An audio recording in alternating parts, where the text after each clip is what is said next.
Y para darle seguimiento a este tema, saludo con gusto y agradezco a Enrique Dossel, profesor de posgrado en la Facultad de Economía de la UNAM, en un tema que pues, sin duda crea esta polémica tratándose de Estados Unidos, pero ¿qué repercusiones puede haber después? Ya depende de cada país.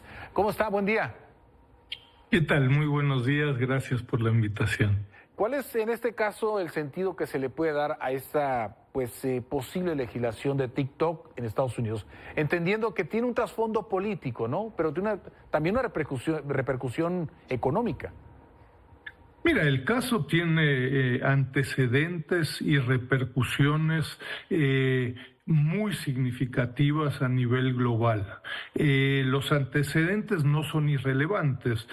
Ya desde 2020 el presidente Trump había amenazado a la empresa TikTok y sus posibles implicaciones en la seguridad nacional. Y te recuerdo, desde 2022, 2023, hay toda una discusión sobre el security shoring, es decir, cómo Estados Unidos en su política en contra de China prioriza el concepto de la seguridad nacional.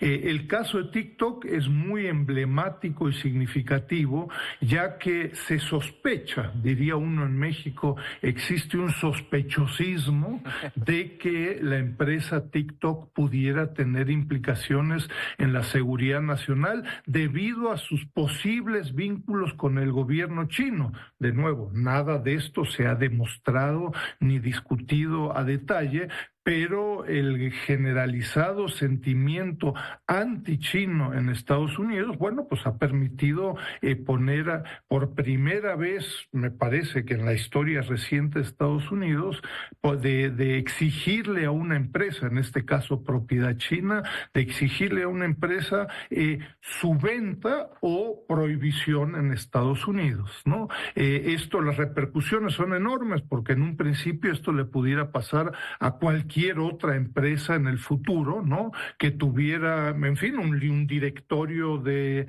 clientes, y entonces eso de alguna forma pudiera afectar la seguridad nacional de Estados Unidos, por un lado. Pero después también la particularidad de la empresa TikTok. Es una empresa, 150, 170 millones de usuarios en Estados Unidos, 1.500 millones a nivel global, que es una plataforma sobre todo de videos para jóvenes, ¿no? El tema generacional no es irrelevante, y en donde, claro, tenemos la situación, una empresa global que tiene una filial en Estados Unidos, que se le está exigiendo vender este apartado de Estados Unidos, pero donde no queda muy claro qué es lo que se vende, porque TikTok va a seguir, o sea, no se le está exigiendo vender TikTok global en todas sus actividades en China, en México, en la Unión Europea, sino que el apartado y la filial en Estados Unidos.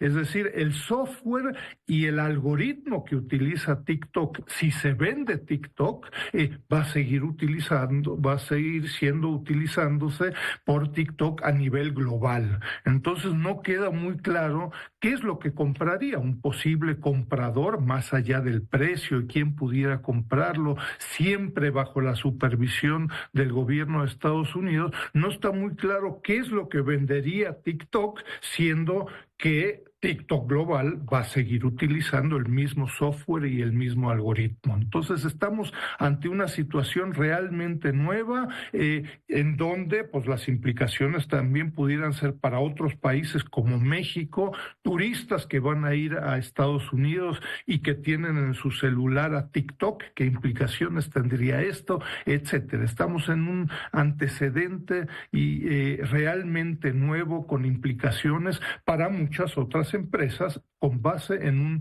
sospechosismo, ¿no? Fácil que esto se llegue o se logre de alguna forma hacer como Estados Unidos quiere, tomando en cuenta, ya lo decía, por la globalización de una red tan penetrante, ¿no?, que significa TikTok. ¿Cuál sería el pronóstico, o más bien la propuesta que la misma empresa pudiera tener, en lugar de vender su acción o su participación, sino a cambiar precisamente esos algoritmos o esos filtros para evitar filtración de seguridad?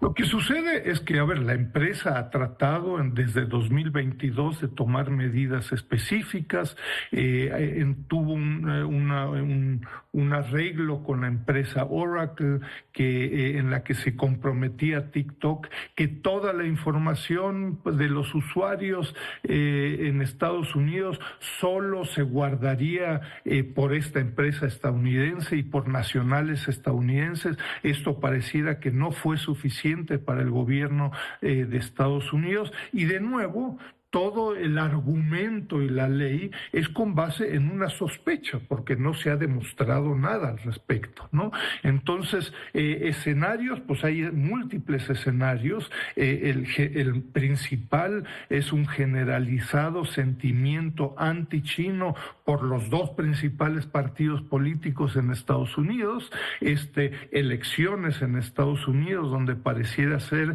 a ver quién es más antichino de los dos candidatos, un nuevo presidente en enero del 2025. Entonces uno puede imaginarse muchos escenarios. A mí se me antojaría el escenario, como sucedió, por cierto, en Texas, en donde la empresa TikTok, como lo está haciendo en contra de esta ley, en el caso de Texas se buscó prohibir a TikTok en todo el estado de Texas, y después de varios procesos legales, lo que logró es que funcionarios no pueden utilizar en sus celulares a TikTok. Ojo, el mismo funcionario puede tener un celular privado donde sí tiene TikTok, ¿no? Entonces es posible que, en fin, algo así suceda a nivel nacional.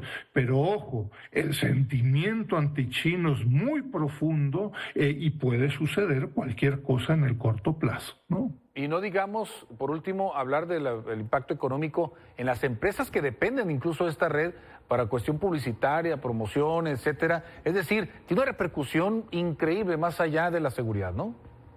Por supuesto, en empresas proveedoras, en la propaganda, pero después también en los usuarios, 150, 170 millones de jóvenes usuarios, y esto genera preocupación en el ambiente electoral de Estados Unidos, que no ven representados sus intereses por, en fin, candidatos octogenarios que por supuesto que no utilizan TikTok, etcétera, etcétera. Entonces hay todo un ámbito político, generacional, pero también tecnológico y en la confrontación entre Estados Unidos y China. China ya empezó a tomar contramedidas y le exigió, por ejemplo, a Apple que quitara un grupo de aplicaciones en las aplicaciones que ofrece en China, ¿no? Es decir, uno pudiera imaginarse un escalamiento significativo por ambas partes en un sector, pues bueno, muy sensible y en donde se están generando nuevas medidas y antecedentes con insospechados efectos en el corto plazo. Y claro que es un tema importante, interesante, que estamos dando seguimiento por todas esas repercusiones. Profesor Enrique Duce, muchísimas gracias. Un placer, saludos, gracias. Gracias, igualmente.